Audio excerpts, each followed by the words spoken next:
नमस्कार, सुदन टीवी में आपका स्वागत है। मैं हूं विजय श्रीवास्तव। हमारे चैनल को सब्सक्राइब करें एवं बेल आइकन जरूर दबाएं। आज की ताजा खबर। कोरोना काल में 2 वर्ष तक दमोह में महज 1 फीट का रावण बनाया गया।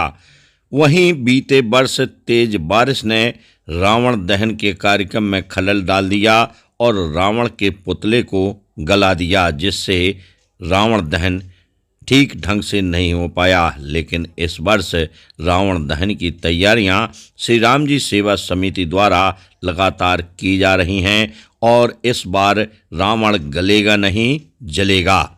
यहां ऐसा ही होना है। बता दें कि तहसील ग्राउंड में हर वर्ष रावण दहन का कार्यक्रम होता आ रहा है।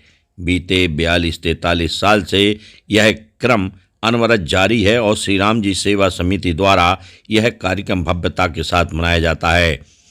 बीते 2-3 वर्षों को छोड़ दें तो अभी तक कभी भी रावण दहन में कोई परेशानी नहीं हुई।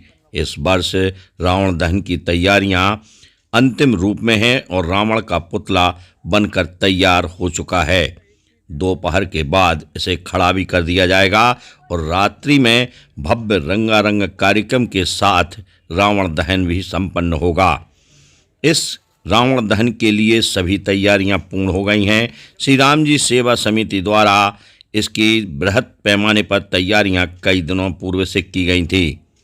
उत्तर प्रदेश जालौन उरई से आए कलाकारों द्वारा हर वर्ष की तरह इस वर्ष भी रावण का पुतला बनाया गया है और रात्रि में यहाँ आतिशबाजी भी जोरदार ढंग से होगी। किस तरह हो रही हैं ये तैयारियां, कैसा रहेगा इस वर्ष का भव्य रावण दहन, सुनिए आप भी। 43वें वर्ष में श्री राम जी सेवा समिति रावण दहन का कार्यक्रम करने जा रही है। पिछले वर्षों में रावण दहन को लेकर राम जी सेवा समिति के अलग अलग अनुभव रहे हैं। एक बार हमने लेटा रावण जलाया था, बहुत पुराने पहले वर्षों की बात बता रहा हूँ। 2 साल कोविड में हमने 1-1 फुट के छोटे से रावण जलाए और पिछले साल इंद्र देवता की कृपा कुछ ऐसी हुई थी कि रावण महोदय हमारे पूरे भींग कर बह गए थे। इस वर्ष हमारे वही उरई जालौन के कलाकार यहाँ पर आए हैं और पिछले 10 दिनों से लगातार मेहनत कर रहे हैं, आतिशबाजी बना रहे हैं रंगारंग। और जो दमोह का एक मुख्य कार्यक्रम है रावण दहन का, जिसमें कि रावण के पुतले के दहन के साथ साथ आतिशबाजी का रंगारंग कार्यक्रम होता है और लोग दशहरे की एक दूसरे को बधाई देते हैं। तो हमने कोशिश की है कि 43 वर्षों की जो परंपरा है, जो स्वरूप है कार्यक्रम का, वो बाकायदा जारी रहे, वैसा ही रहे।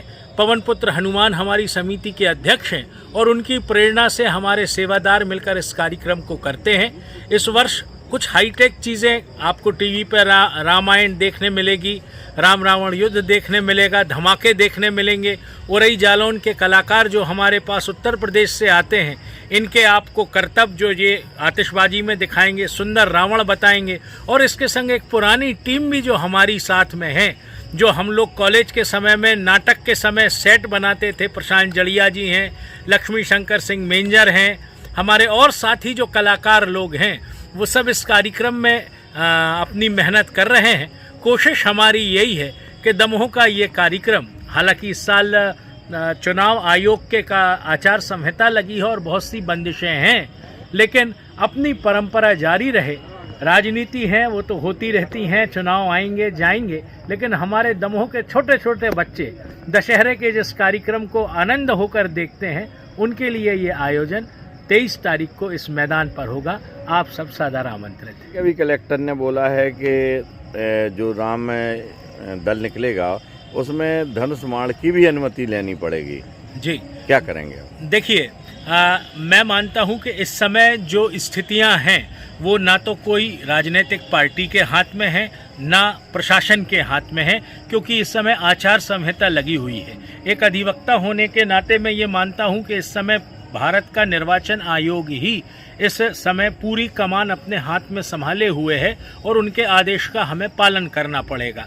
अच्छा आम जनता का चुनाव संपन्न हो सके, एक स्वच्छ जनमत लोगों को मिल सके, इसके लिए हथियारों पर पाबंदी लगाई जाती है। और उसके अंतर्गत अगर कुछ नियम हैं तो 1 वर्ष प्रभु श्री राम जी की इच्छा के अनुसार हम आचार संहिता का पालन करते हुए अपना त्यौहार मनाएंगे, लेकिन अगले साल कोशिश करेंगे कि हमारे दमोह का दशहरा अपने यथा स्वरूप में बाकायदा निकले। और रामचंद्र जी को अगर धनुष्माण की परमिशन लेना पड़ जाए तो फिर आज के कानून में और आज के समय में हुई है वही जो राम रचि राखा, लेंगे परमिशन।